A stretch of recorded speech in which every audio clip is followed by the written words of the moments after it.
Okay, we are all on mute. Jeev, can you unmute yourself, please? Okay, so good morning and welcome everybody. And it's really nice to have you all on board. We actually have some participants from across the globe. We have somebody on from Germany. Andreas, welcome. We have people on from Dubai, Thailand, and across the country. More importantly, parents, golfers, juniors, who are all very keen to listen to who's perhaps India's finest golfer, Jeev Milkha Singh. I've been quite fortunate to know Jeev for many, many years, and we play a lot of golf together. And since then, he's gone on to win 21 professional titles across the world.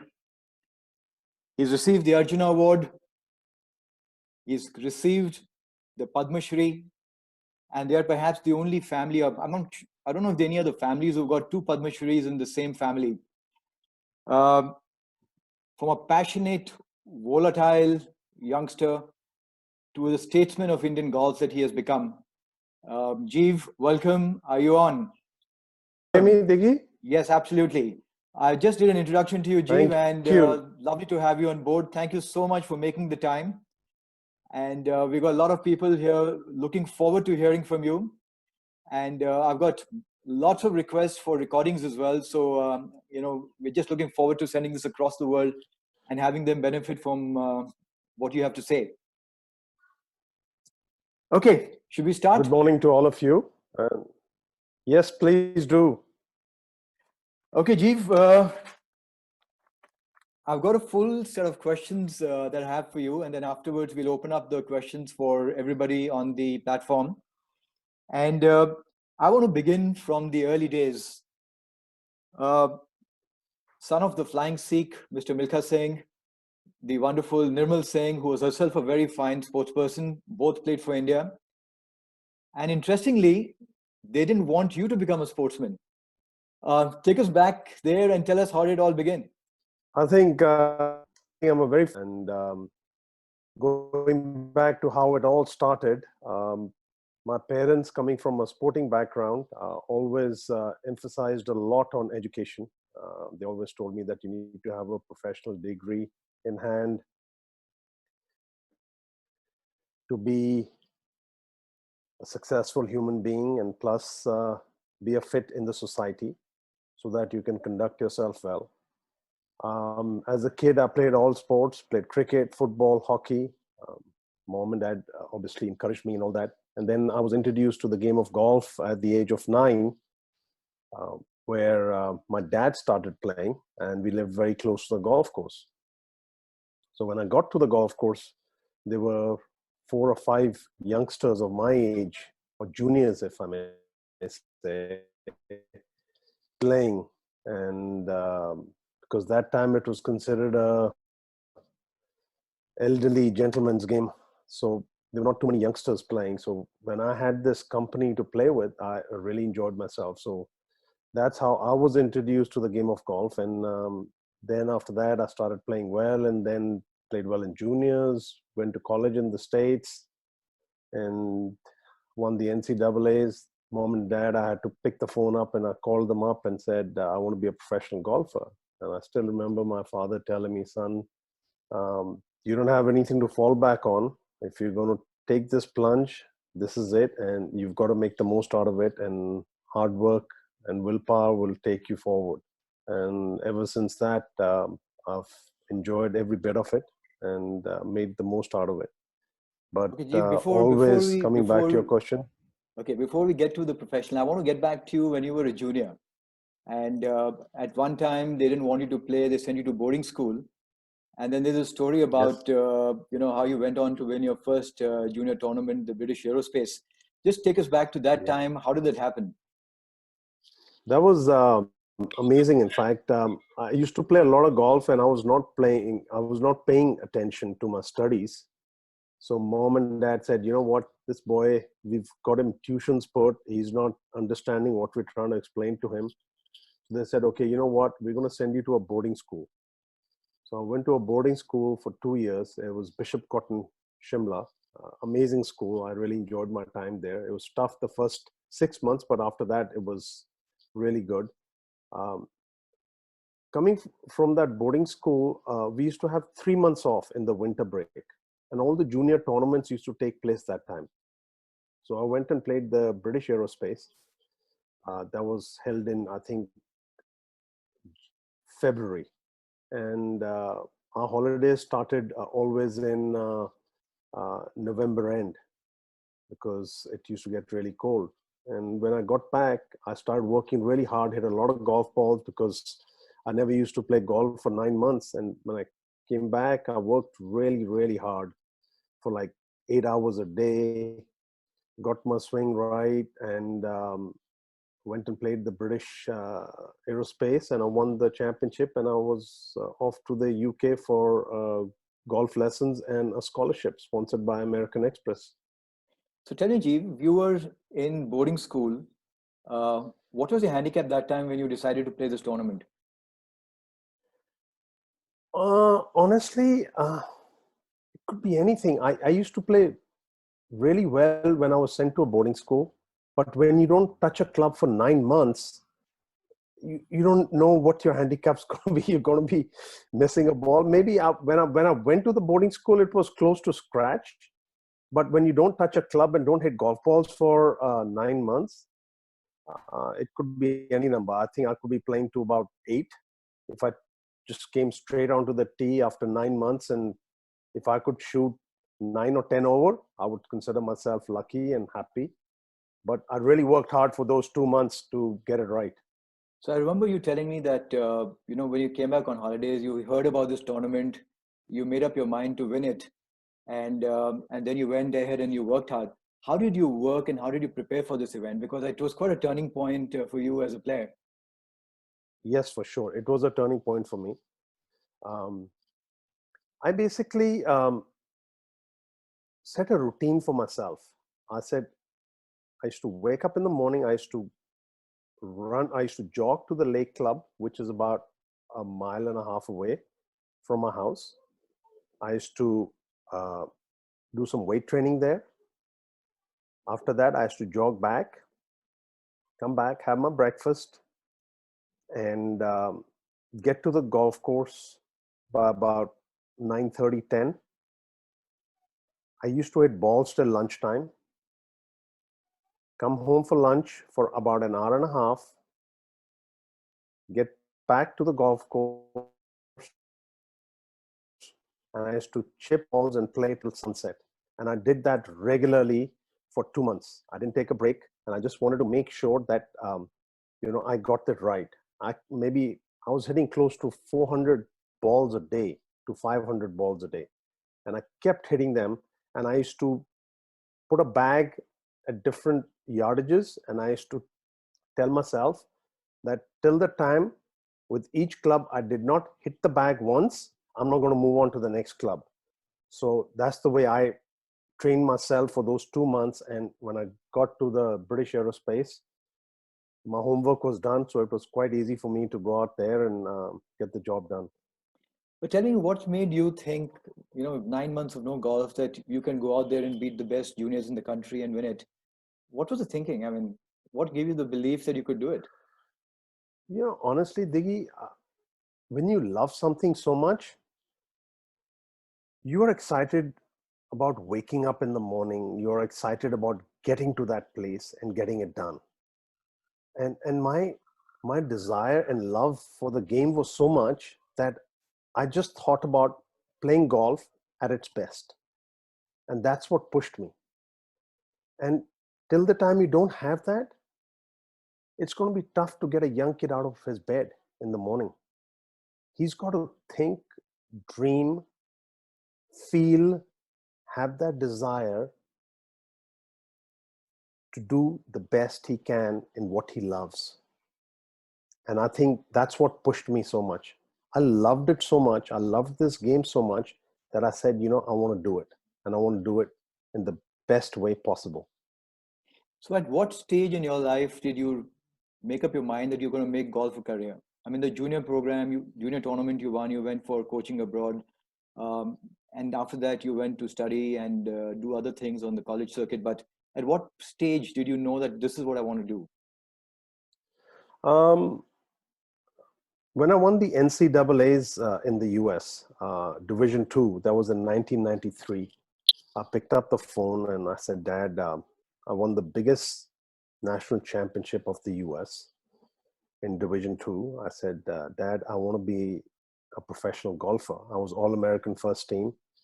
Mom and Dad, they said, you know what, son, if you feel that this is what you want to do and you love it and you can do well in it, please go ahead. But remember one thing, you can't tell us after 4 or 5 years that, you know what, I want to do something else. I've had enough of this. Is it because we don't have anything to give you that you can fall back onto, that like a business or anything, something like that? So I said, okay. And they were quite supportive, full marks to them. They were very supportive of me going ahead and following my dream and my passion. That's wonderful. So, Kaka, tell me one thing. Once you made up your mind, what was your goal? And then how did you go about achieving it? Uh, Obviously, my goal was to play on the PGA Tour.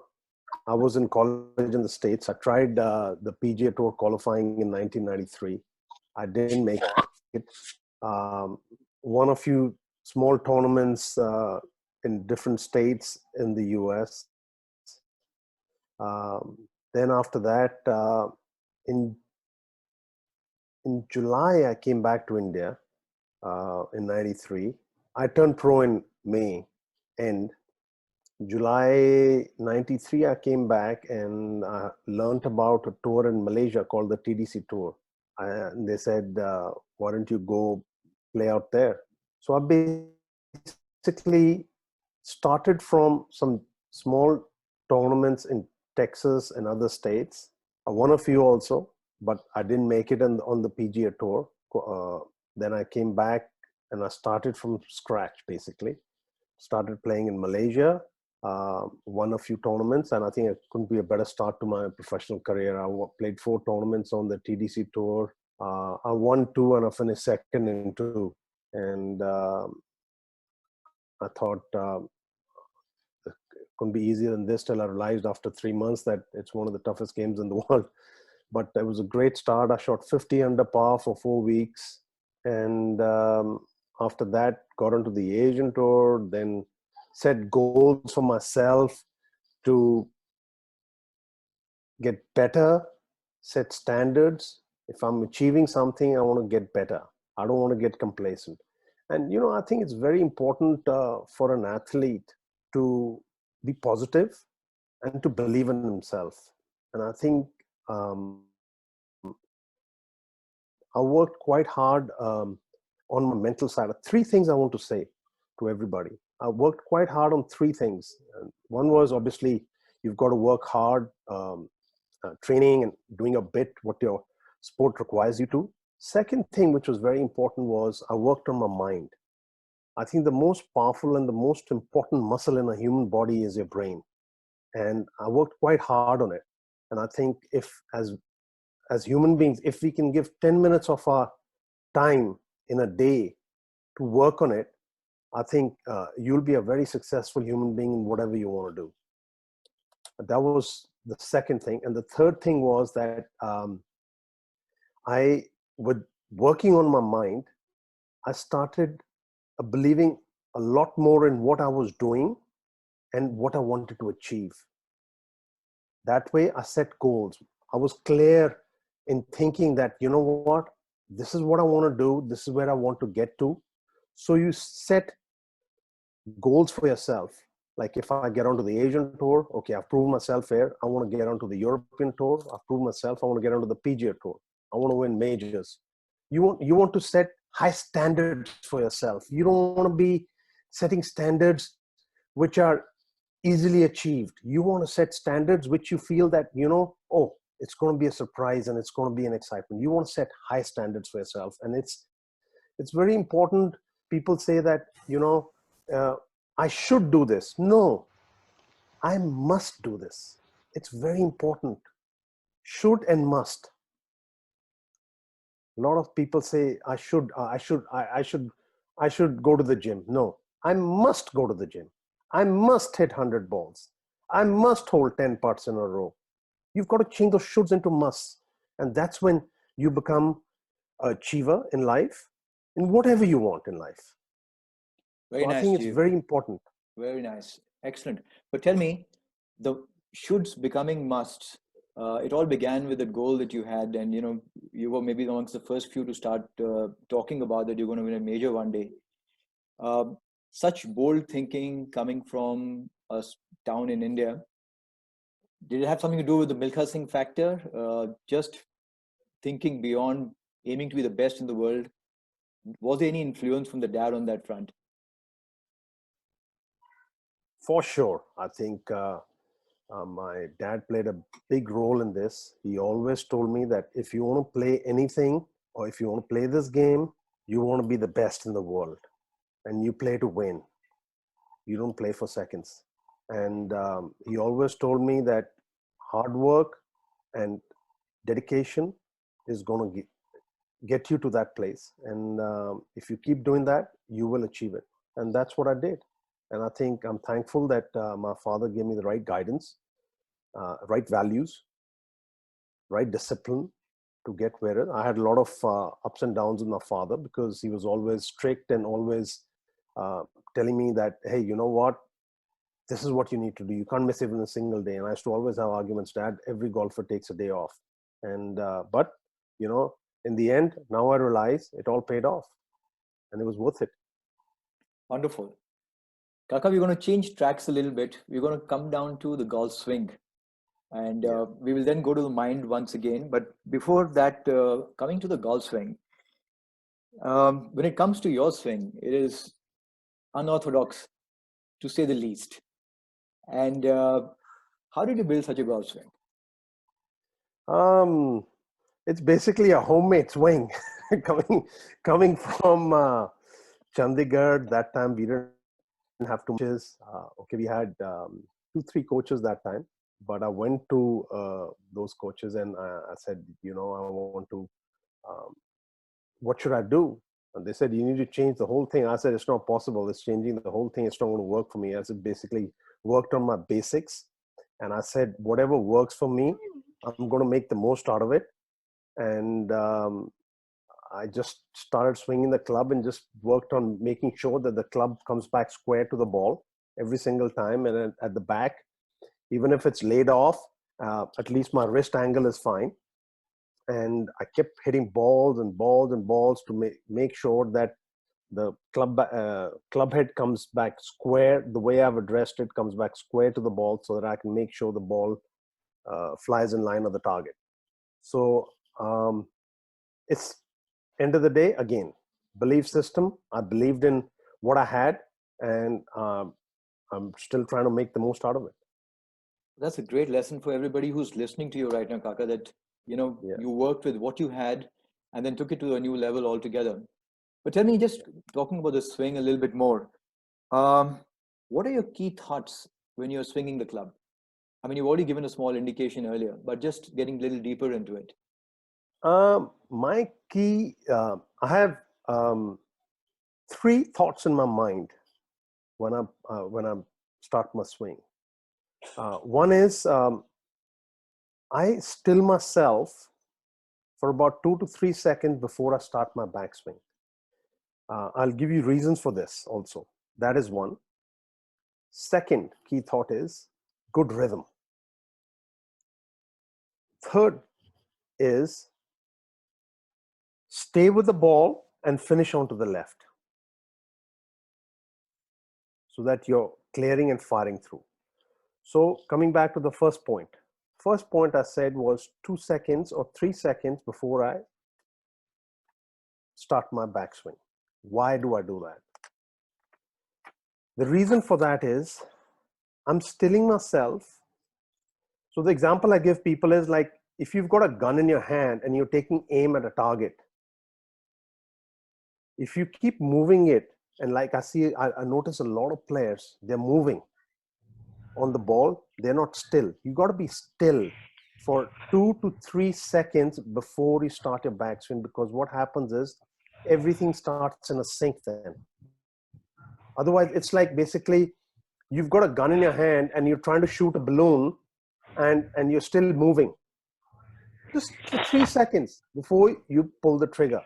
So that is one. That helps me maintain a very constant, and it sends me in a very good rhythmic swing when I still myself for 2 to 3 seconds, because the start is the same every time. So I know 2, 1, 2, 3, then I start my backswing. That's one. That is the reason I still myself for 2 to 3 seconds. The second point I gave you was I try to make sure that I have a good rhythm. How do I get a good rhythm? I take it back, I try to complete my backswing, and for that, I make sure my left shoulder comes under my chin.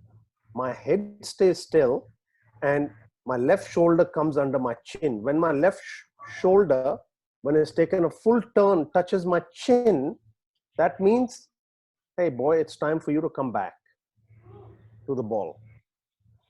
That was the second point. The third point was staying with the ball. Staying with the ball, I mean, a lot of people feel that, and this game is such, as human beings, we want to see where the ball is gone. That is but natural, and that's fine. But you have to work on something which is going to which helps you come into the ball square, and you stay with it so that you can send the ball on target line. And how do you do that? When your left chin touches, your left shoulder touches your chin, your backswing is complete. After that, you just bring it back, you keep looking at the ball, and you try to see that you're starting a divot, and then you keep going left, and then you finish. So that was another key for me. That way I used to stay with the ball. I used to just see a little bit of a divot start, and then I used to complete my backswing, and then I used to follow it up naturally. So that was another key for me, which helped me. So three things: still yourself, left shoulder to the chin. Third point, just see that little bit of divot start. Obviously, you hit the ball first and see that little bit of divot start so that you're staying with the ball longer, you're sending it on target line, and then you finish your swing. You don't have too much time for this. It just happens within a second and a half or 2 seconds max. But you try to do this, and you need to be focusing only on this. If you do that, it'll be easier for you to repeat, and you'll have a better routine that way. Wonderful, Jeev. Those are my keys. Very simple. You just kept on repeating them all the time, and they performed under pressure. Tell me, when you were on tour, and you had Amritinder traveling with you as a coach, and what are the things that you worked on to keep this consistent, ongoing, day after day, event after event?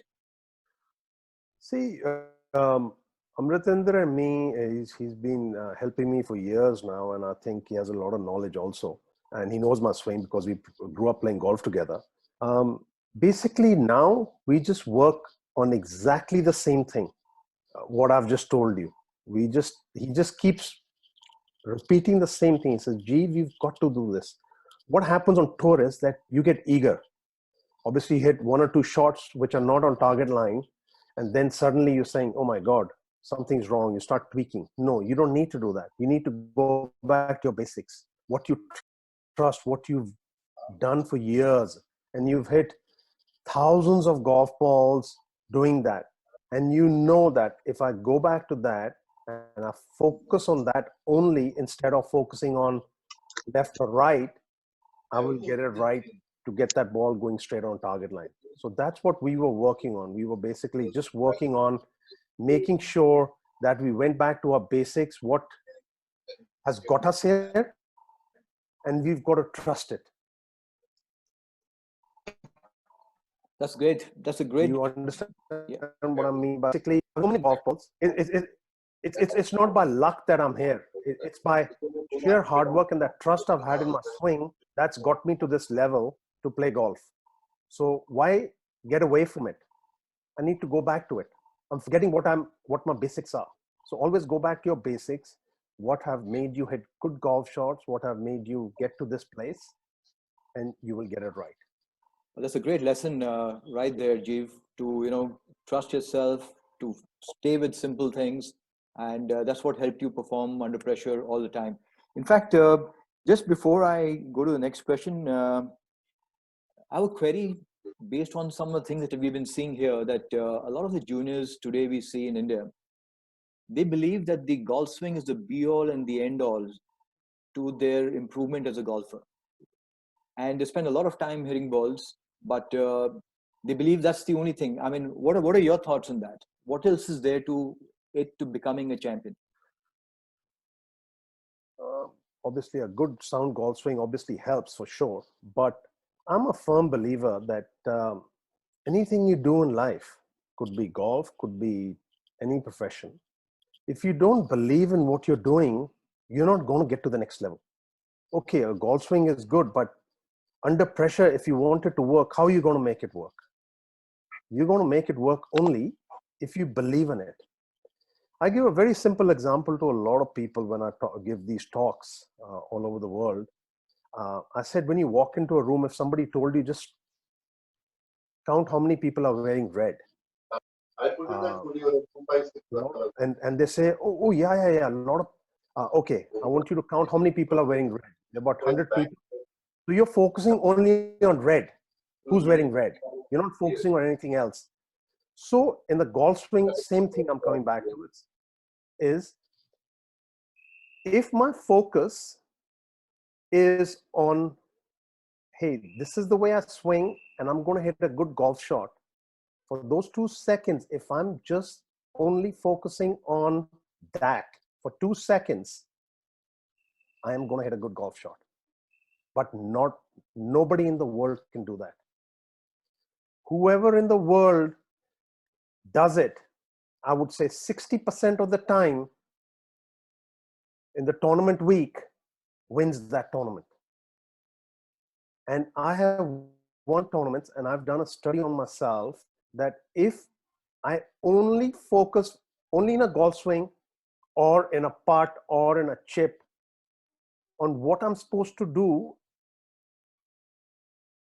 50% of the time I have won tournaments, the biggest tournaments in the world, because I did not get ahead of myself. I did not have other thoughts. Because what happens is a human being under pressure does not trust himself, and he starts doubting himself. Oh, if I do this, this can happen. If shouldn't be there. Must. You must. You should say, I must follow my routine. I've hit thousands of golf balls. And if for these 2 seconds on each shot, if I must just do my routine, I'm going to hit a good golf shot. And that is what's going to make you a champion, because you're switching off from all the negative stuff. You're focusing on the positive. And the positive is, I hit a good golf shot by doing this. And that's all you're thinking. Every human being has his own routine, and every person finds it himself. Okay, you have the best coaches in the world, and when you get that routine or that process you have, which gives you good results, you've got to stick to it, and you've got to work on it every single day. And you've got to put yourself in situations where the pressure is on, that, hey, you know what? I've got so much pressure, man. If I don't hit this shot, I'm going to lose the tournament. If you're thinking about all that, how are you going to win a tournament? You've got to be just thinking about hitting that golf shot the best way possible. And how do you do it? Just get into your routine. That's what's going to make you a champion.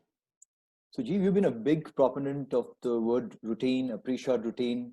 And I know for a fact that there have been times when you weren't really upset about the way you performed, but you were upset about the fact that you didn't stick to routine.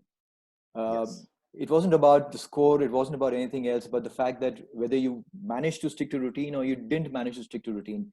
Tell me one thing, how did you ingrain it so deeply? I mean, and when did you get to understand the importance of it? And why is it so important? Um, you know, over a period of time, playing different tournaments, getting into situations where you can win tournaments and getting ahead of yourself, that's when I realized, I said, there's something missing here, which needs to be sorted out. And that was this. And I said, I need to work on my routine and on my mental side. And that's when I started working on the mental side. And I said, and then I started doing a lot of meditation, a lot of yoga, so that I can stay calm, breathe well, plus I can stay focused. And I'm asking for, if you calculate, I've done a study on my swing.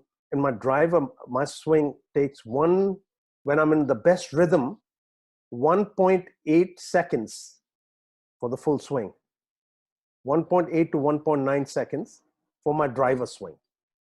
So basically, if I calculate, you need to focus only, if you're hitting 68 shots, you basically need to focus in a golf round, particularly when you're on a golf ball, you're basically focusing for a minute and a half max.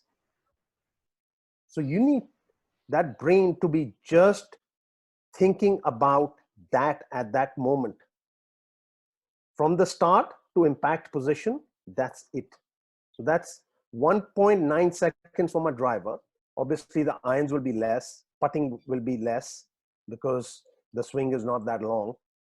So a simple calculation I've done is a human body has to just focus for 1.5 minutes in a round of 5 hours.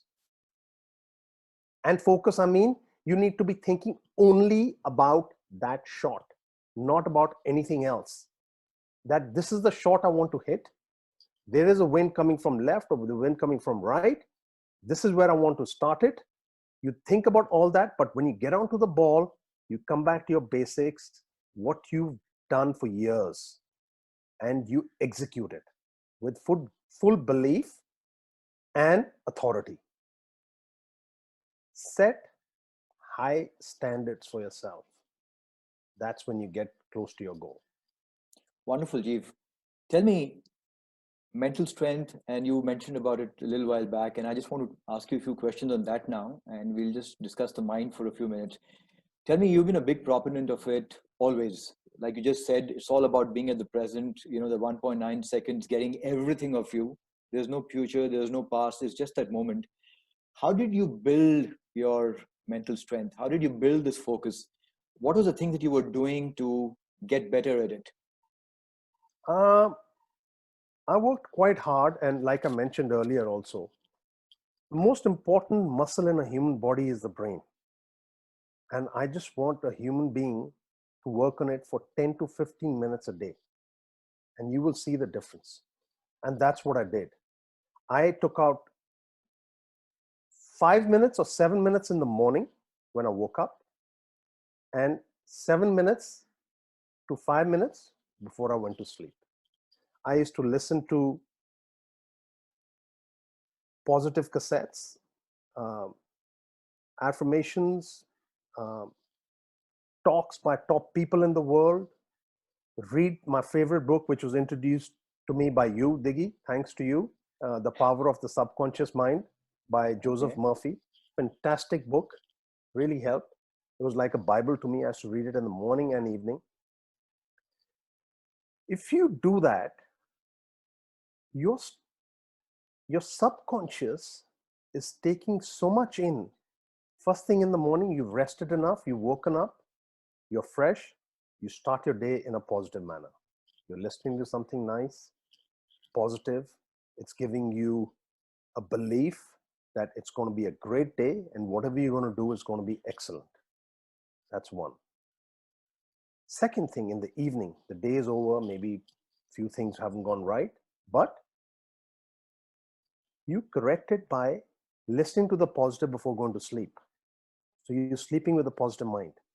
Your focus changes again. Again, your subconscious is taking the positive in. So when that happens, and if you try it for about a month, you'll see the difference and you'll feel the difference. And you're a brand new human being. Like,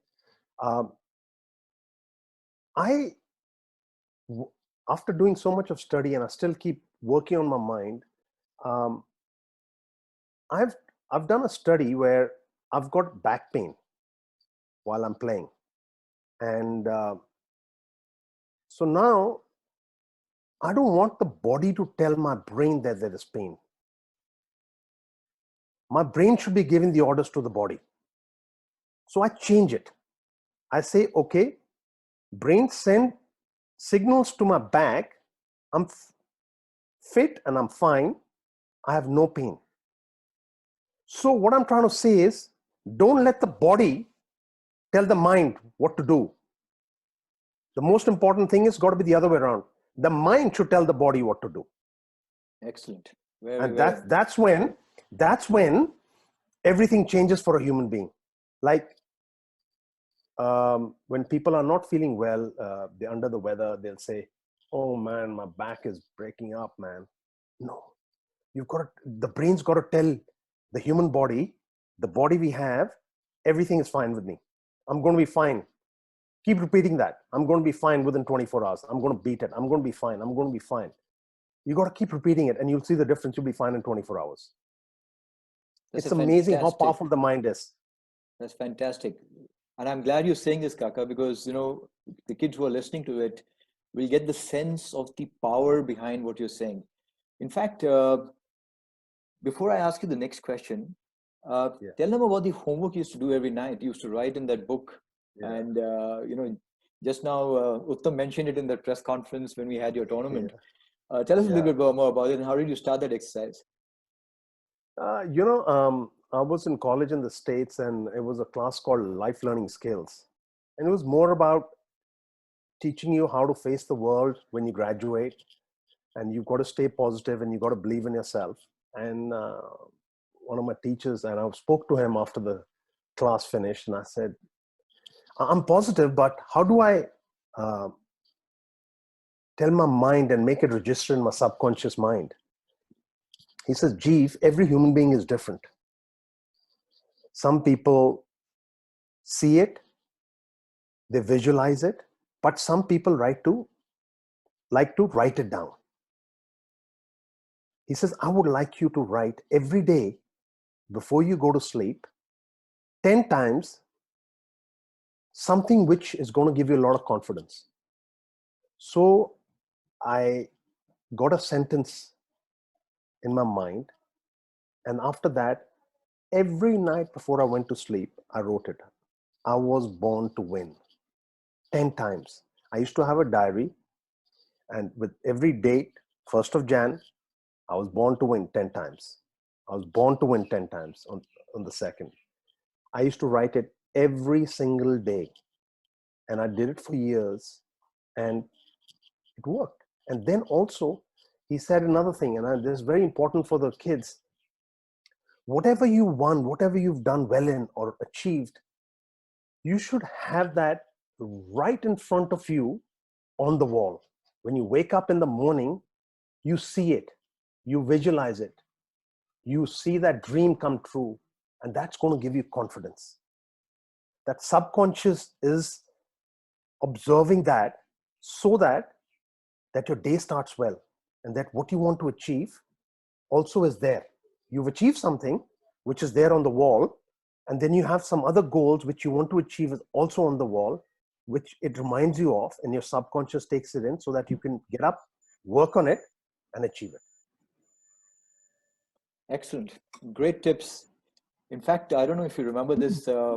We had this conversation about your putting once, and I remember you on this during this lunch. You were actually a little upset about your putting, and I think I had read something recently, and I told you, Jeev, don't ever say you're putting badly. And I Yeah. remember you taking a vow that from that day onwards you will never say it. And a year and a half later, you set a European Tour putting record in Dubai. Uh, not saying it I made the difference, but the way you applied your mind to it and the way you went about Yeah. putting it together, the fact that you went from worrying about your putting to setting a European Tour putting record was fantastic. Do you want to just share that moment a little bit? Yeah. Obviously, when you're so upset and when you're talking to a close friend about it, and who's giving you the right guidance, uh, then you think about it and then you say, you know what, let me try it. And I said, you know what, I'm going to implement this. And I did it. Till date, Diggy, I believe I'm one of the best putters. It's Excellent. amazing. I changed it that moment, and till date, anywhere in the world I am on, any speed on the greens, I believe that I'm one of the best putters. I've set a belief system in myself, in my subconscious, that I get anywhere, I'm going to putt well. I'm going to chip well. And it's auto. You know, it's amazing because I trained my mind that way. And it's made such a difference. Fantastic. It's so good to hear that. It's a great lesson for, I think, all of us. It's keeps on reminding us that what the mind can actually do. And, Jeev, you're a good example of putting it to practice. Okay, so I'm going to now change tracks a little bit. Coming to fitness, Kaka, during your times, you were amongst the fitter golfers. And the world of golf, Tiger has set the benchmarks. And, now you see a lot of the youngsters training fitness, training their bodies in a very, very different manner. How does a current professional golfer compare with an Olympic athlete in terms of what they do? I think very close, because what Tiger did, he changed the scenario completely. You know, before the Tiger era, everybody used to not go to the gym. Only a few went. But after Tiger came in, everybody started going to the gym, because there are three things involved. One is you're pumping your heart, and under pressure, when you pump your heart well, when you're running, you're pumping your heart, you can take pressure well. That means there's more oxygen in the blood, you're breathing well, and you're handling your emotions and pressure better. That's one. Second, you've got the muscle to hit the ball out of the rough, and you are taking away injuries from a human body. So what happens is, when you're fit enough, you've got that muscle. It's like a shock absorber. I'm trying to hit this shot out of the rough. Sometimes if I didn't have the muscle, I didn't have the strength, if I didn't go to the gym, I couldn't have hit that ball out of the rough. If I'm strong enough, I can take that shot on. And even if I injure myself, my muscles can take it. You know, it won't be that bad an injury. Okay, it'll hurt for a moment, but it'll come back next day. If I do my stretching, it'll come back in place and I'll be ready to go. Third thing, all this, after doing all the fitness, when you look at yourself in the mirror and you see that nice body, what does it do to you? It gives you confidence. It gives you that belief. You know what? Hey man, look at me. You're not looking at yourself and saying, oh my God, man, I need to do something. You're looking at yourself and you're happy. You say, look at my body, man. I feel so good. I'm ready to take anybody on. That's a positive. Very nice. Lovely. But tell me one thing, Kaga. You were in your times easily amongst the longest hitters in India, at least amongst the top few in Asia. But when you went on to the tour, there were many others who were far longer. And today the game has changed. It's become a power game and they're hitting it miles. What are they doing to be able to hit it so far in terms of preparation Uh, for fitness? Yeah. uh, Obviously, the equipment's really helping them, because of the shafts, the golf ball, the equipment, the way it's been manufactured. Um, Second thing, it's custom made to your swing. It's built according to what you swing it like, and that's what helps you hit the ball further. Fitness wise, they're working on their core. The most important thing in a golf swing is your core. If your core is strong, your back is good, everything is good. Basically, if your core is good, everything moves around that. You can turn better, uh, you can generate more club head speed, and also you have the power to hit it further. How do you hit it further? More club head speed. If your core is good, you're twisting quicker, there's more club head speed. So I think it's very important. I think the key to a good golfer and a fit golfer is to work on their core, the inner muscles of the stomach. It's called the core. And that is one of the most important things to work on. If that is strong, you've got it right. And nothing's going to stop you. You don't need to work on anything else but the core, except you work on your wrists, obviously. You work on your shoulders, you work on your legs. That's fine. You do that. You do that anyway because you're doing your yoga, you're doing your other light weights or whatever you're doing. That's fine. But core always needs to be maintained, and also stretching, which is very important after the day is finished for you. When you come back home, give yourself 15 minutes, stretch yourself so that the muscles fall back in its place. And at night when you sleep, they are ready to go the next day in the morning. Excellent. Good advice. And I hope everybody who's listening takes this on very, very quickly. Kaka, I'm going to change tracks a little bit. I'm going to go back a little bit to your time. When you went abroad for the first time, you saw the players there. What were your initial thoughts when you saw, as you would say, the Goras, and here this Indian boy coming out there to play against them? What were the initial thoughts? It was quite tough for me, honestly, Diggy. Couldn't get Indian food. And what happened was when I got onto the tour, it was like basically the English used to hang around with the English, Spanish with the Spanish, French with the French, Americans with the Americans. So it was like, and I was the only one there. So it was quite tough. And I still remember having so many meals by myself, and but I still had a goal in my mind. I told myself, I said, you know what, I want to prove myself. I'm coming from India. People think that golf is not played in India and they're not good golfers.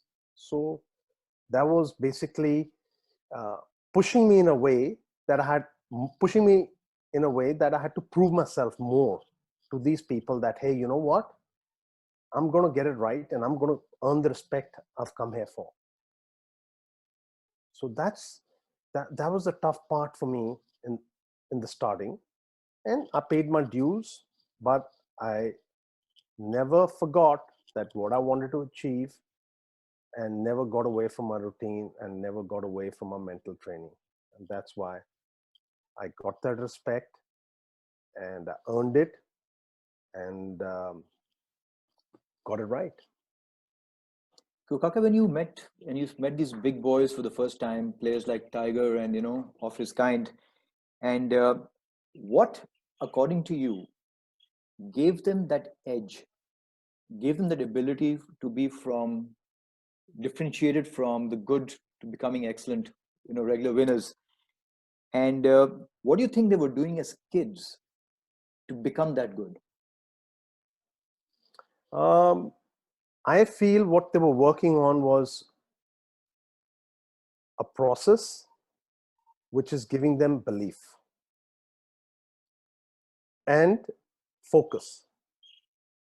Most important thing, what I realized when I played with Tiger was, see, remember, I've repeated this so many times, is for that 2 seconds, when he's on a golf shot, he's only thinking about what he's supposed to do, not about left, right, water, or the gallery. He's only thinking about where he wants to send that ball. He's thinking about his target. And how is he going to get it to the target is what he's worked on for years, his swing. And he believes in it. That's all he's thinking about. He's got nothing else in his mind. And that's one of the toughest things to do till impact position.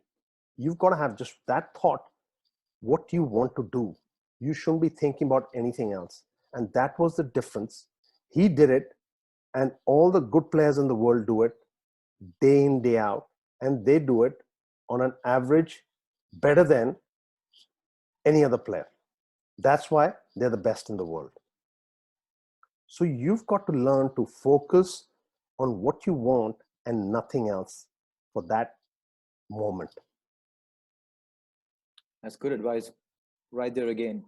Leads me to the next question, Kaka, that once you got there, are there any things which you think, if you had done differently as a kid, would have helped you perform even better?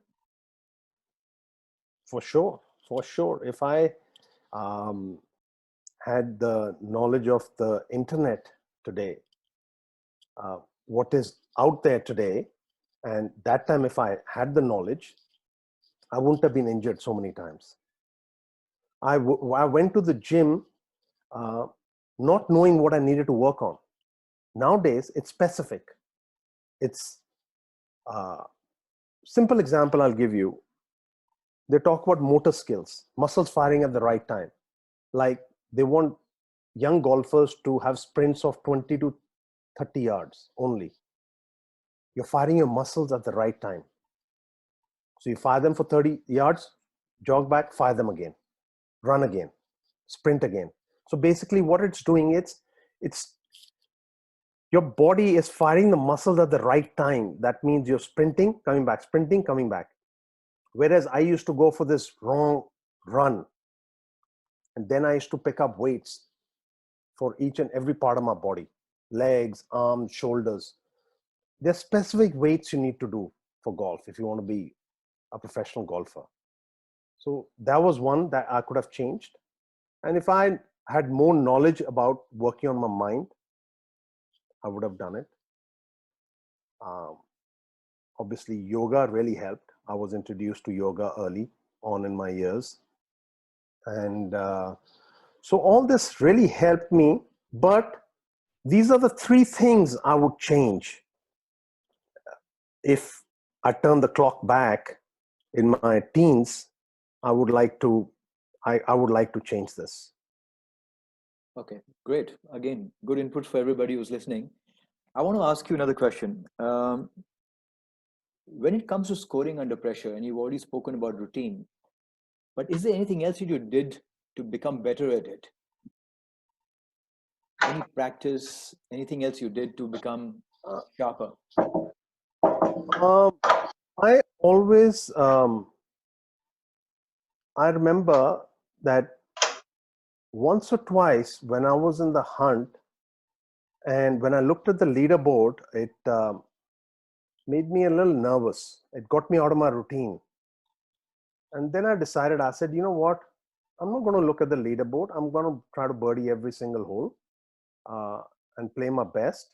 And I only want to look at the leaderboard in the last few holes. That means second last or the third last hole. Because when I'm looking at the leaderboard, I'm getting away from what I'm supposed to do. So that's one I changed. I changed it. I said, I'm going to look at it and look at the leaderboard only if I'm getting close to winning the tournament in the last 2-3 holes. That is one. And second thing, which I really worked on and that really helped me win tournaments, was that I never thought about winning. I had it in the back of my mind, but I only thought about hitting a good golf shot, staying in the present, shot by shot. Driver down the middle, second shot on the green, next putt. Again, coming back to routine. So I was not getting ahead of myself. I was only thinking about what I'm supposed to do that moment. If I was thinking about, hey, I'm winning this tournament, man, I'm putting more pressure on myself. Till the time it's not done, you don't need to get there. You just need to focus on how you're going to do it. And what makes it happen? The brain. So Excellent. these are the two things that changed. Excellent. Kaka, tell me one thing. When the first time you went there, and I remember you telling me that one thing that you noticed about these kids out there was that, how they were fearless to go deep. Whereas we had been conditioned, you would go 3 under, 4 under, you start, holding up, not trying to drop any more shots. But what was the difference in the mindset, and why do they have that mindset, and how did you build that mindset after you went there?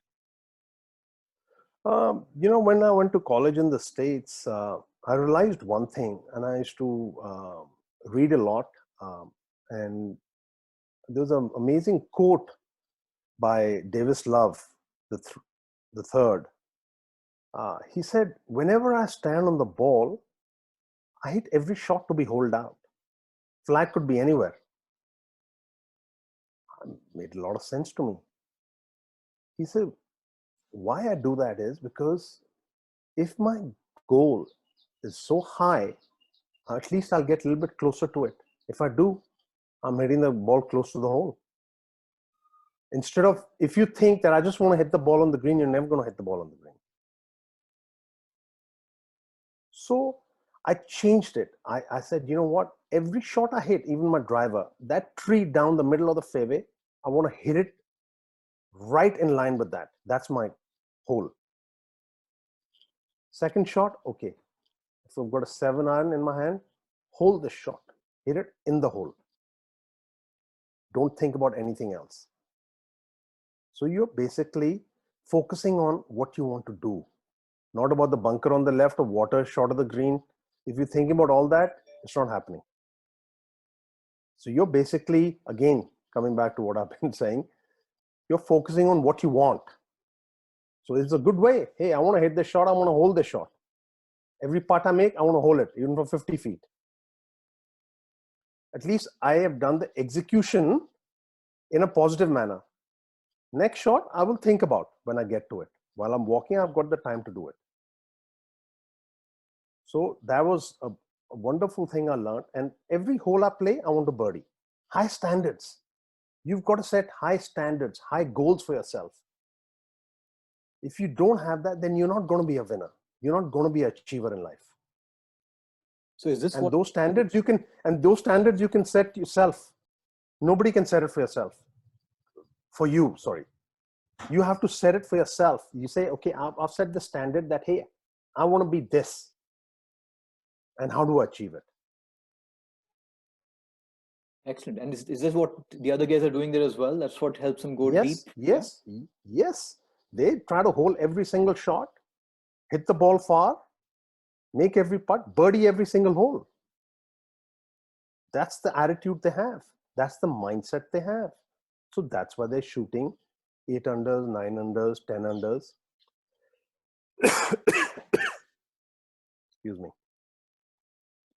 Tell me one thing. You've seen a lot of the Indian kids who are coming up now. How do they compare with what you see out there on the tour? Oh, amazing. These young kids, they've got the knowledge. They're working on the right stuff. They've got the fire in their belly. They are fit. They're strong. They've got the whole package. But the only thing I tell these young kids is that you've got to believe that you're a world beater. You've got to have high standards for yourself. Not, okay, I won in Asia, that's enough for me. No. That's being complacent. You've got to say, I want to win a major championship. I win one, I want to win another one. And in this game, you have like a purple patch, you may call it, or you may say, I've got 10 years where your body is fit, everything is going for you. You've got to make the most out of it. No distractions, but single-minded goal that I'm a world beater and I'm the best in the world and I'll take anybody on. You don't have to say it openly. Inside, you've got to believe that that's what you are.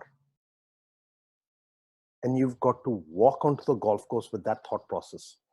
Not, oh, I'm a little nervous today. No. This is your playground, man. That's the attitude you've got to have. You've got to have that attitude. This is my ground. I own it. This is what I'm going to shoot today. You walk with confidence. You walk with authority. And you execute every shot with that authority. And that's when you become a winner and you become a world beater.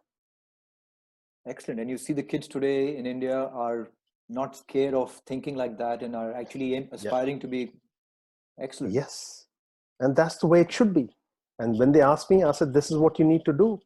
You know it all, but the only difference is that belief. Do you believe you're a world champion or not? Some answer, I'm working towards it. No, it should be, yes, I am. I am a world champion. I'm a world beater. And I walk onto the golf course with authority, with confidence. So, Kaka, tell me one thing. How hard did you work? How hard are the guys abroad working? How hard are the kids in India working? I mean, you have a story in your own house that a father who set standards of hard work which were unbelievable. Uh, but are our kids matching that level of work? Yes, they are working hard. Our kids work really hard, and I'm really impressed. And they work hard. They do all the stuff they're supposed to do. I see it on tour. These young kids, after they finish the round, it's humid, it's hot, they're tired, but they've got a routine. They're supposed to go to the gym. Certain days, they're supposed to stretch, and they do it. They find the time. You have to find the time to make that difference. And when you find that time to make that difference, that's what makes you a champion. And Excellent. that's what gives you that little bit extra to get to the next level. Excellent. Very nice. In fact, Kaka, there was a question.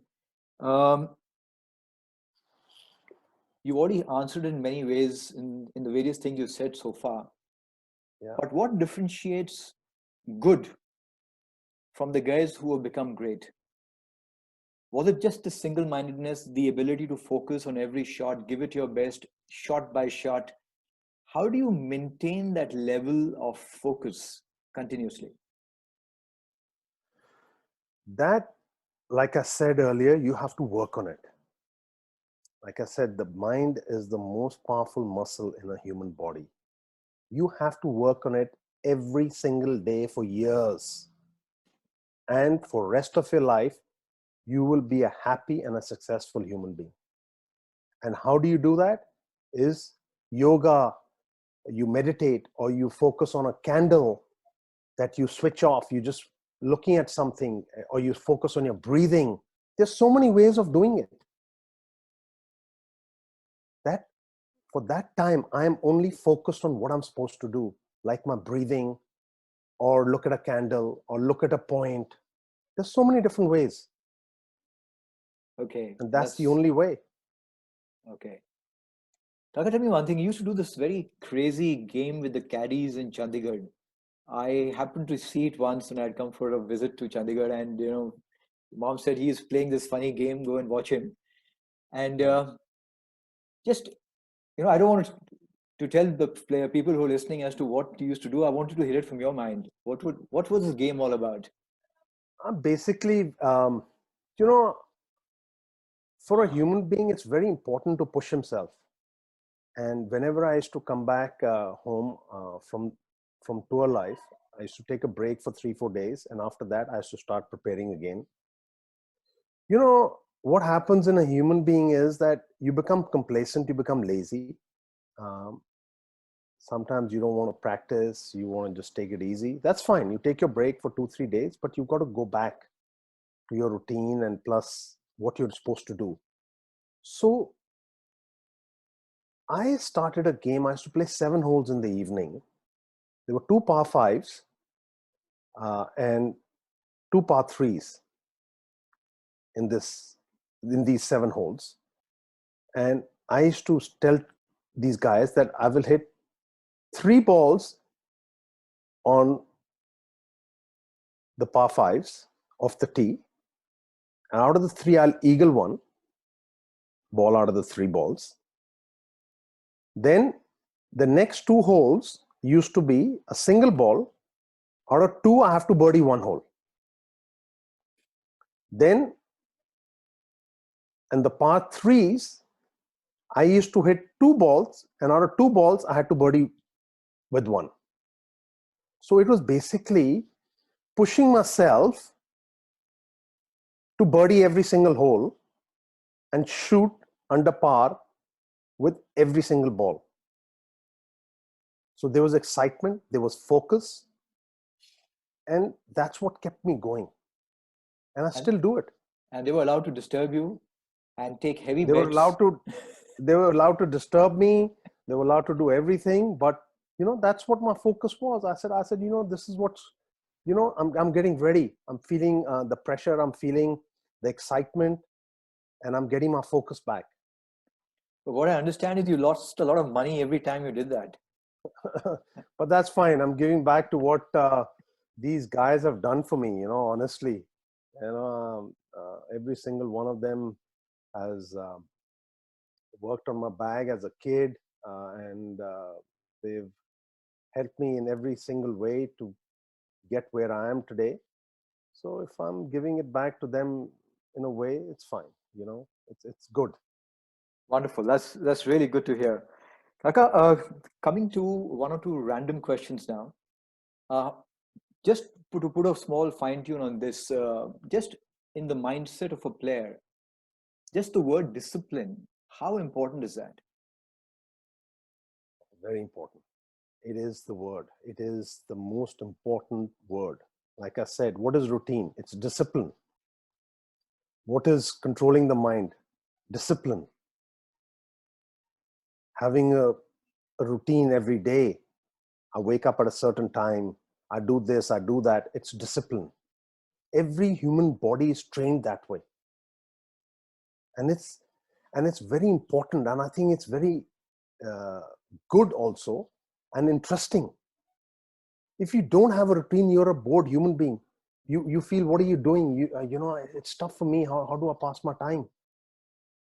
So you've got to be disciplined in whatever you do. Once in a while, to take it easy is fine. But discipline is the key to success. Kaka, I'm fielding a few questions right now, but thanks so Yeah. much for highlighting the word discipline, because today there's so much distraction available to the kids, and now I'm addressing the guys who are starting, who are already midway. This also includes the guys who are actually getting pretty good. But the core word discipline, if you stick to it, it actually helps you achieve more from yourself.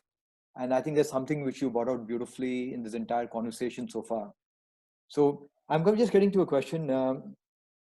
This is actually from Amandeep. Okay. Okay. How have you managed to keep yourself motivated for so many years on tour? Event after event, starting from Malaysia to now. Uh, you know, it's been an amazing journey because, like I mentioned as we started this conversation, I'm making a living out of what I love doing. Obviously, there are ups and downs. Um, I still play a lot of golf.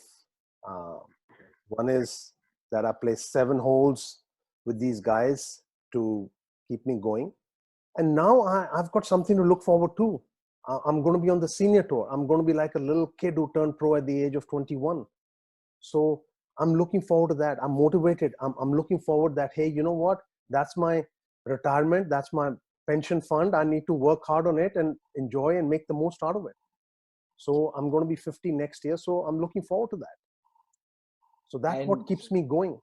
and what are you doing to get ready for it, both in terms of physical fitness, and what have you done consistently over the years, and what are you doing now to get ready for the senior tour? In fact, I made a big change in my lifestyle about 2.5, 3 months ago. I changed my diet completely, and that's really helped me. And plus, I'm working on uh, a lot on my mental side. Again, I'm working a lot uh, on my core, doing a lot of yoga. I'm weight training 3 times a week. All this is to get, when I get to 50, I want to be the fittest guy out there and playing with them and make the most out of it and be the best. Excellent. Good to hear this, by the way. But tell Yeah. me, what has been Milkha Uncle's, uh, you see, as a dad, kids don't listen to their parents all the time. And, at some point, you had somebody who had the highest standards for achievement the world has seen. But how has the Milkha factor affected you? And what has it done for you? Um, a lot. He's been an excellent friend, if I may put it that way. A teacher, a guide, uh, a mentor, that who's always been there giving me the right advice to do right things. And full marks to both of them that as parents, they've tried to give me the right values. That is very important, I think, to be fit in this society we live in, to be presentable, to be kind. I think that's very important in today's day and age. And that's given me, I think that's a lot. If as a parent I can do that for my child, I can give him the right values and give him the right attitude, right uh, uh, things to do and become a successful human being, uh, and morely so to be a presentable person and to be in the society. I think we'll be successful parents. Very nice. In fact, that was leading me to the next question. You're a father now. You got a son who's showing the fact that he enjoys the sport. He's happy to play it well. He's gone and played a few tournaments. He's getting, the bug seems to be biting. What are you doing now to take him forward? What are the learnings that you are taking forward? And maybe in this, some of the other parents will also learn something.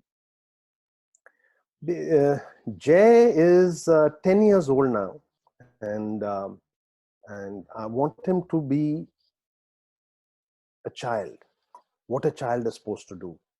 What I mean by that is he's supposed to play every sport possible, uh, if he wants to, and plus study also. Uh, Giving his example, when he was 3 years old, he fell in love with golf. So he played golf till the age of 9. And in the last few years, he's into football, he's into cricket, he's into basketball, and I think it's fantastic. I don't want to take his childhood away. If he wants to do that, that is excellent. And in a way, that's great for golf if he wants to be a golfer. End of the day, he's developing motor skills. That's very important.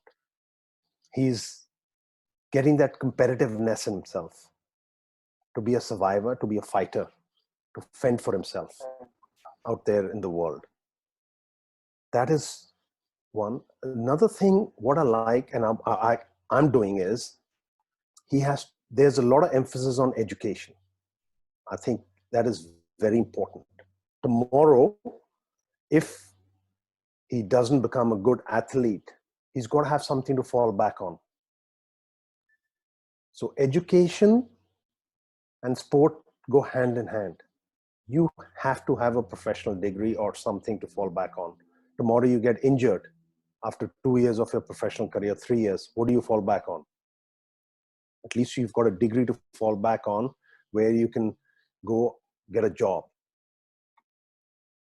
So I think basically what I'm trying to do is uh, I'm letting him be a kid right now, enjoy his time, make the most out of it, and then he chooses what he wants to do, what he loves the most. And he tells me that, and as a parent, I have to support it, be positive, give him that belief that yes, we are with him, and give him that trust that please go ahead and do the best you can. And if we can do that, I'm sure he'll give it the best. And some make it, some don't. But at least he shouldn't have any regrets in his life that I wanted to do this and my parents didn't let me do it. Excellent. Kaka, tell me one thing. What would your advice be to the parents who are listening to this program? Taking information from what your dad did with you, what you're doing with Jay. Just words of advice that you have somebody showing interest, there's talent there, and you want to nurture the talent to take it to the next level. What should they do?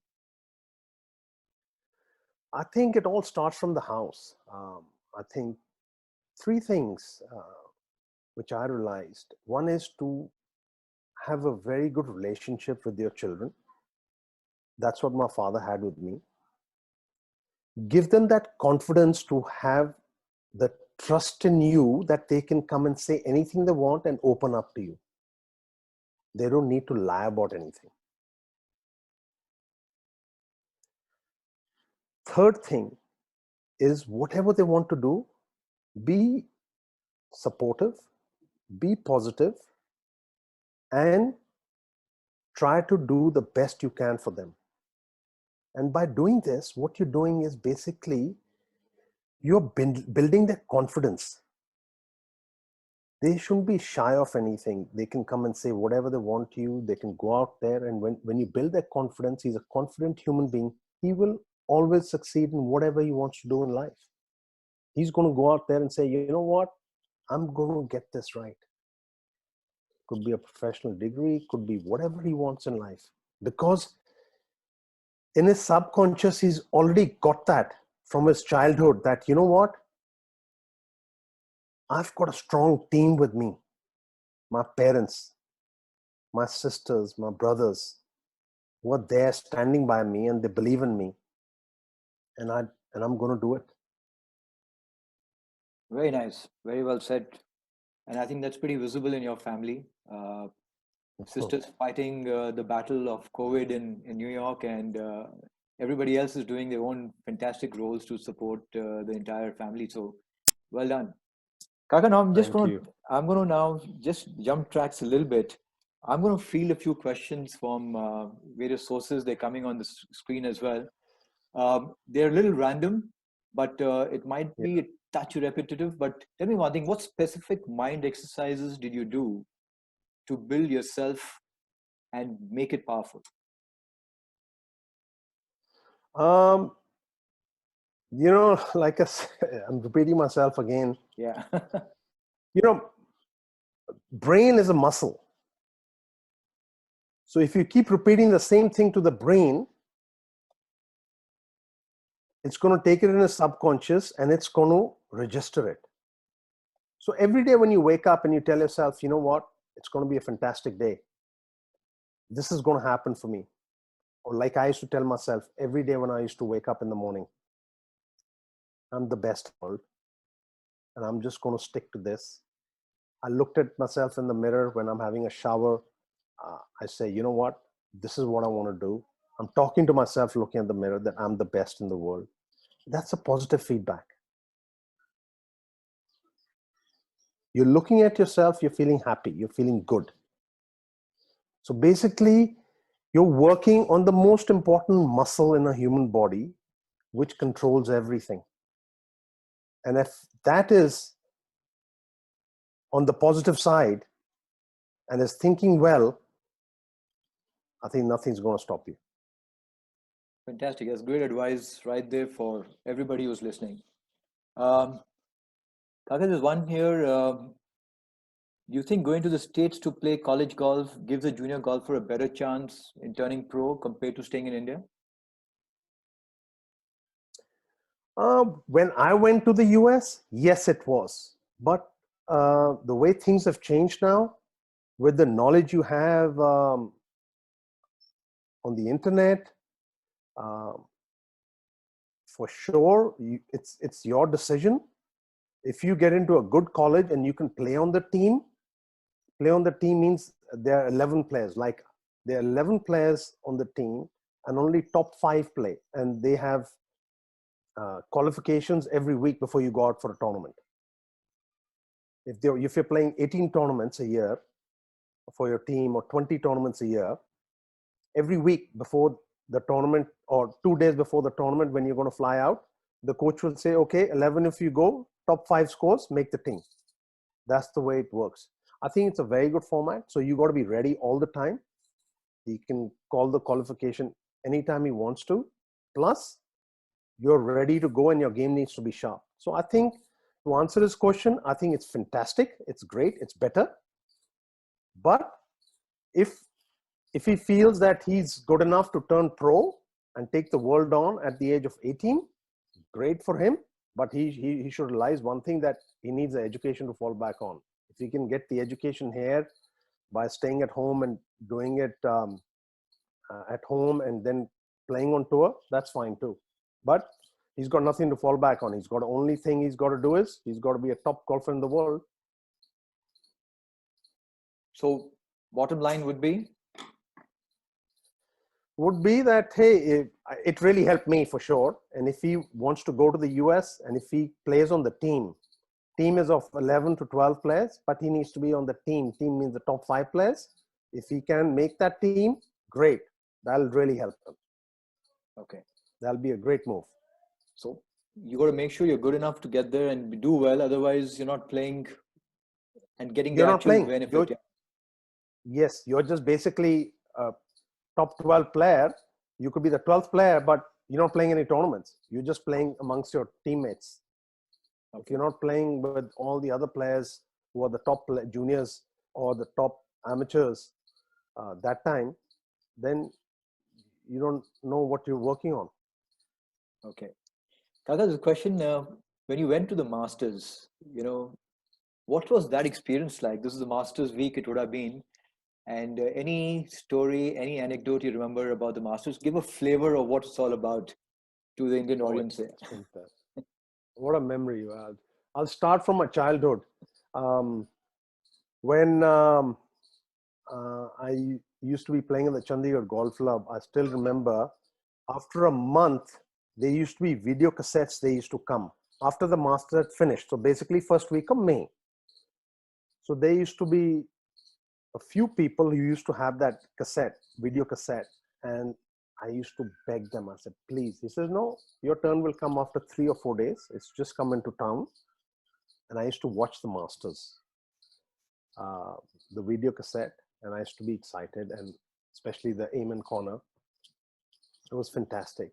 And then I said, when I used to play my practice round, and I used to tell my caddy, so I said, hey, shot na, ye 12 number hole ke liye, partner, aise marunga, wo par 3 ke liye, and stuff like that. It was amazing. I used to play it mentally with my caddy when he used to be on the bag. Or this shot is to win the Masters, or this shot is to win the US Open, or this was the par 5, I'll draw it this way. Just basically mentally. And I'm like 10 years old, 11 years old. And then in 2006, become a top 50 player. And I'm driving into Augusta National. I had goosebumps and tears in my eyes. It was fantastic. I said, I dreamt about this all the time. I wanted to be here. I couldn't have asked for something more. And the beauty was, the first time I played the Masters, after the front 9, I was leading the Masters. Wow. After the first 9 holes, I said, what's happening out here? And obviously didn't lead after 18 holes, but the first 9 I was on the leaderboard, and it was fantastic. I said, what a feeling. And I played the Masters 3 times. And the last time I played, I had an amazing draw for the first 2 rounds. It was Tiger Woods, Stuart Sink, and myself, and enjoyed it thoroughly. And we were joking, we were having fun, and it was amazing. And I joked to Tiger. I still remember telling him, I said, there are going to be a lot of Indians walking me today. And after we teed off on the first hole, he says, Jeev, I see a lot of Indians walking. Basically, it was fun. It was excellent. I really enjoyed it. But it was, the galleries were obviously there to watch Tiger. And but it was fantastic. It was an experience which I will enjoy, cherish for the rest of my life, and live with it. You were sharing, and also talking about the Masters, that golf course. Before I forget, I played it 3 times consecutively. Every year it played different. One year there was a cold front. It was windy and cold. Next year it was wet. And the third year it was hard and firm. It was amazing. It was such an experience, and what a beautiful golf course. And every hole is named because it has flowers, and it's springtime. And it is beautiful. And the amount of galleries, I've never seen so many galleries uh, in any tournament in my life. And Wow. educated, disciplined, supportive. I would say it is fantastic. What a feeling. It is a different feeling. And people don't realize it's a very hilly golf course. It looks like it's just a walk. The 10th hole is at least, that tee shot is 300 feet below when you hit that tee shot. You don't realize it. If you watch the Masters this year, you'll feel, oh, okay, it's 50 feet down. No, it's 300 feet at least. Wow. So it's a very hilly golf course. People don't realize it. I think the TV doesn't do it justice, but it is a hilly golf course. And the first tee shot also. It's amazing. And every hole is named after a flower. It's fantastic. It's just a different atmosphere. I loved every bit of it. And what's your favorite memory of the Masters? Favorite memory is obviously the first time I played it. First timer's luck. I was on the leaderboard after the first 9 holes I played, and I think I was nervous on the 10th tee, but I tried to just hit that golf shot. But I did well. I was happy, and I finished I think 19th the first year when I played it. It was amazing. Okay, great. There's a very interesting question that's come up. There was your famous win in Scotland at the Dunhill Championships. Yourself, Gaurav Ghai, and Ali Sher. Do you remember that? Yes, I do. And just share us a little bit more about that. It was amazing. Good memories for sure. Good for the memory bank. I remember three of us took a taxi, and the taxi guy asked us, "Hey, laddies, what are you here for?" "Oh, we are golfers. We are here for the Dunhill." "Oh, yeah," he says. "Yeah, it's really sad, man. The Indians beat the Scots today." And we looked at him and he said, "We are the team that beat the Scots today." "Oh, well done, boys," he said. And he was so shocked and surprised that we took a taxi. We were going to an Indian restaurant. And he said, in Scotland, at St. Andrews, Scots are used to that weather, windy, cold, rainy, and the Indian team beat the Scottish team today. It was the biggest news. And I think that taxi guy didn't even take money from us. He says, "Laddies, you've done an excellent job. Enjoy your dinner tonight."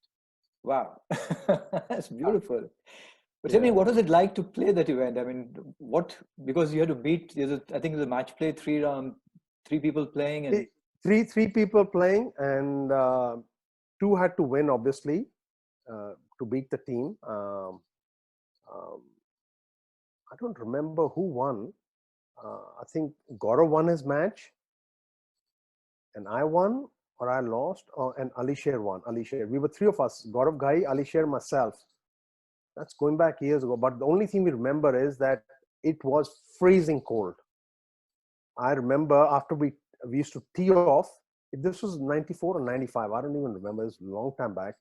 Um, After every tee shot, we used to, they give us hand warmers and mittens to wear, and we used to wear them.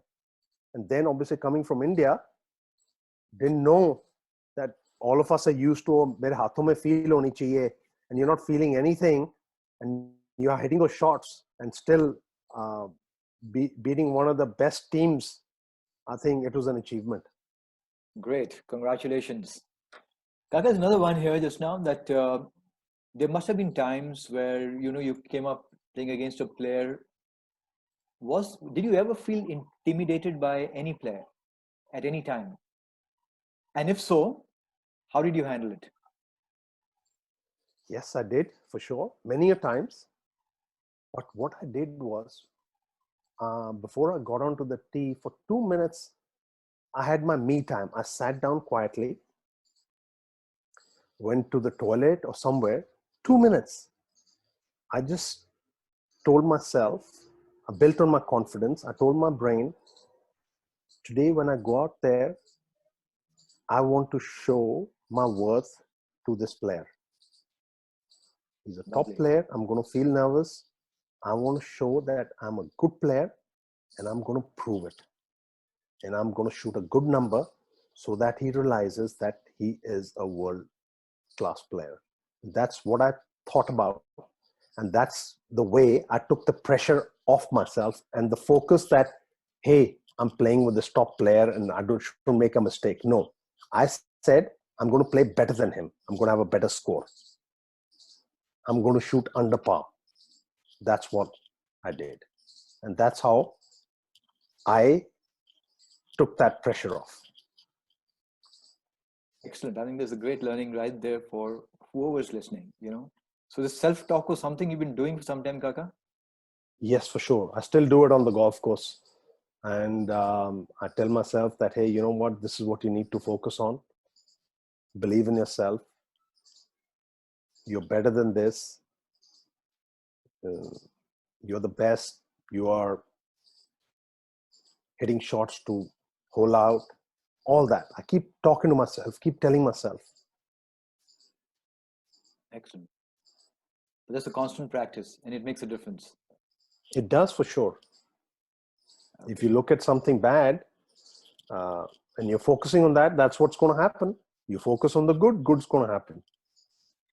There's been some wonderful insights you've shared right through, Kaka, and thanks for being so forthright, so honest about everything that you've said. One last question before we work towards winding up is, in today's age, the world seems to have changed. People are locked up at home. If you were a 14-year-old Jeev Milkha Singh at home right now, how would you use your time to improve yourself?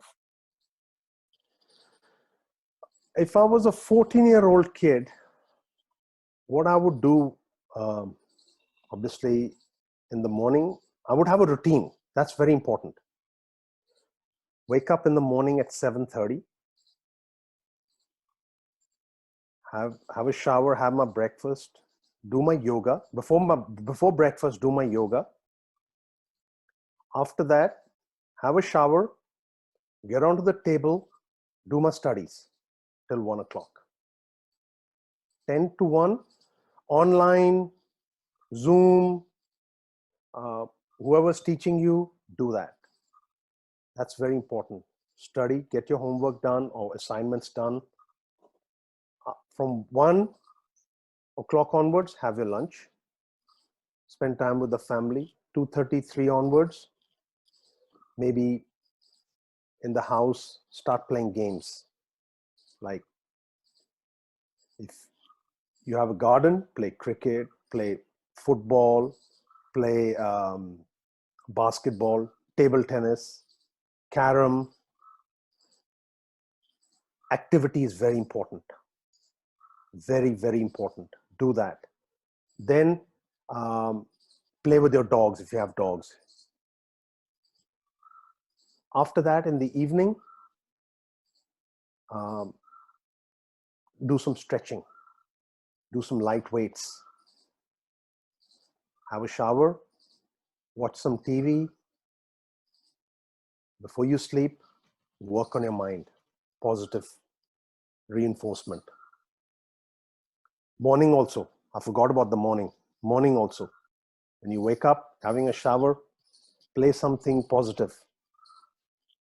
In the evening, before sleeping, headphones on, it'll make you sleep well also. Positive reinforcement again, go to sleep. So this is the way you have a good routine and you pass time well. I think it's very important. If you do not have a routine, you're going to be feeling bored because you used to going to school, meeting with your friends. Okay, you can still be online with your friends on Zoom, talk to them, have a chat, have fun, live your life. But physical activity, mental activity, and also working on your education is very important during these times. And I think it's very important for all of us to respect the frontline workers, what they're doing. Pray for them, support them. They're fighting the battle for us. And we are sure that we're going to beat it. And these guys are going to be the winners for us. Absolutely. In fact, thank you for this message. I'm sure a lot of people are going to be watching it. And besides that, the respect these frontline workers need to get, what they're doing for the country is huge, for the world, actually. Yes, yes, for the world. It's amazing. And I think we need to pray, respect, and help them in any which way we can, because that's the only way we're going to beat it. And as human beings, if you stay fit and healthy, and how are you going to stay healthy? By exercising a little bit and thinking well, eating well, you're going to beat this. Great. Okay. All right. Jeev, I'm sorry, I've been calling you Kaka in between. People, I think by now No, have no, no, realized that no. it's your pet name. But We go long way, so it's okay. okay. But Jeev, thank you so much.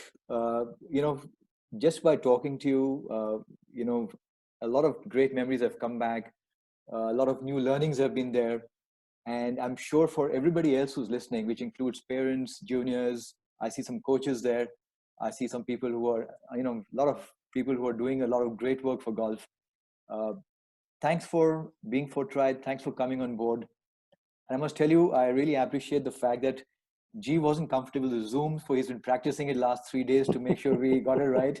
Initially, there was a bit of a hiccup with the Yeah. sound, but touch wood has gone through well. But Yeah. more than anything else, we're going to circulate this, and we really appreciate the fact that you've shared so much so nicely. And like I said in one of the previous talks, that there is gold in this conversation. Every conversation has got gold, and today I think we've got more than gold. We got diamonds and platinum, and a lot of other stuff there as well. I hope you take it and become great players. And Jeev, once again, thanks.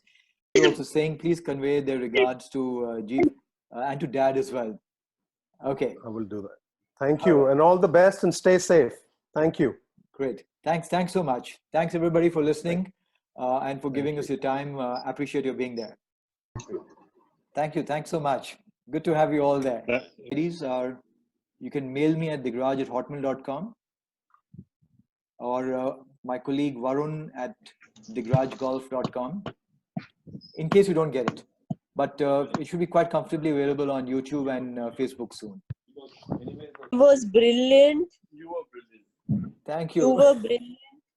Oh, wow. It was absolutely awesome and a motivating interview, Digraj. It was just awesome. Oh, lovely. So good to hear that. Thank you so much. Jeev was so fabulous. Fabulous. Yes, I Please was convey that.